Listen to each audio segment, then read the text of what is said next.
Greetings and salutations, my movie-loving friends. My name is Gilbert Ybarra, and welcome back to the Attic Review.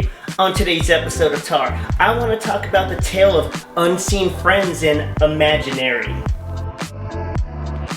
Let's get into it. Jessica is a brilliant, creative, award-winning author with a traumatized past that has been giving her really bad nightmares lately. So to remedy that, she decides to move her husband, and her stepdaughters into her childhood home, because that's always a really great idea.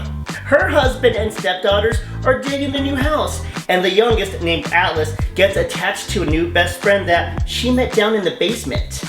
Alice names her imaginary friend Chauncey, and Chauncey is a devious son of a bitch, always asking her to do crazy shit to prove her loyalty.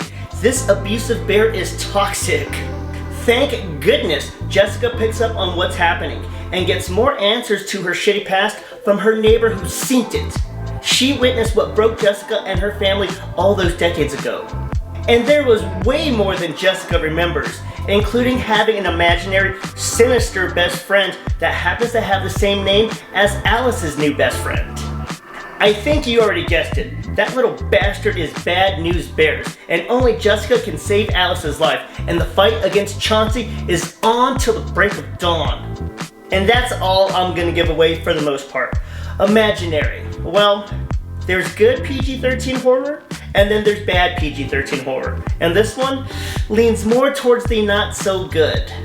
Well, the first half was solid. Great practical jump scares, decent acting and chemistry, great directing, funny dialogue, and the buildup of this friend is fun and creepy.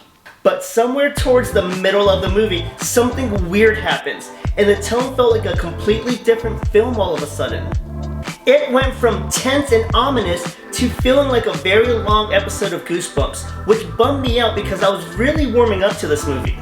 It was a fun concept, and I give it kudos for attempting something new, but the execution just fell off, and I have no idea why the third act went so bonkers. But honestly, I'm a little sad because I thought this was going to be a new, great addition to the Blumhouse family. See for yourself though. Maybe I'm seeing imaginary things and being too harsh on it. This isn't a terrible movie. This is a good intro to horror kind of movie. Don't expect too much from it, and it can be enjoyable. And that's it for today's episode of Tar, and how Imaginary and Chauncey barely missed the mark. I hope you enjoy this movie. Perhaps, but if you don't, I get it. It has been an absolute pleasure. Please like, comment, share your thoughts, subscribe, tell some friends about the channel. My name is Gilbert Ybarra, and thank you so much for watching the Attic Review. Smile, Tiger.